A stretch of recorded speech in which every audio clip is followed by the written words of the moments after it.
Kanser gününün amacı toplumda kanserle ilgili halkımızı bilinçlendirmek ve varsa yanlış inanışlarından halkımızı kurtarmak.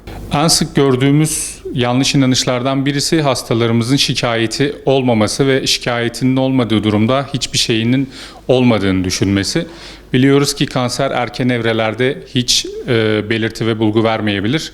Bu durumlarda hastalarımızdan tarama programlarına katılmalarını istiyoruz. Bu yaşa ve cinsiyete göre tabii ki toplumda değişiyor ama özellikle meme kanserinde 50 yaş üzeri hastalarda mamografi, rahim ağzı dediğimiz serviks kanserinde taramalarımız var.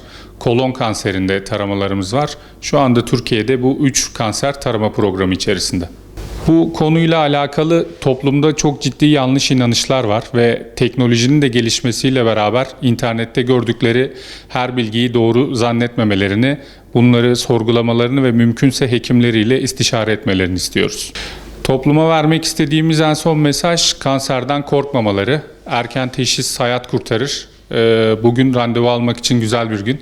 Randevu alıp bizimle konuşmalarını istiyoruz. Herkese sağlıklı günler dilerim. Kanser gününün amacı erken taramalarla ve teşhisle hastalığı erken dönemde yakalayıp tedavisi mümkün bir hale getirebilmek ve bu konuda toplumu bilinçlendirmek. En başta sigara kullanmamak, düzenli spor yapmak, sağlıklı beslenmek, fazla kilolardan kaçınmak, hayat kalitesini, standartlarını artırmaya çalışmak. Öncelikle yalnız değiller. Yeni gelişen teknolojiler, erken teşhis, tanı ve hedefli tedavilerimiz, immünoterapilerimiz, akıllı ilaçlarımız çok fazla. Eskisi gibi artık hastanı al ve eve git gibi cümleler kolay kolay duyulmuyor. Erken tanıyla tedavisi mümkün bir hastalık. Öncelikle yalnız değilsiniz. Ve mutlak devletimizin de desteğiyle KETEM'in aile sağlık merkezlerinin yapmış olduğu tarama programları mevcut. Bu programlardan yaşınıza uyumlu şekilde faydalanabilir ve gerekli bilgileri sağlık kurumlarından alabilirsiniz.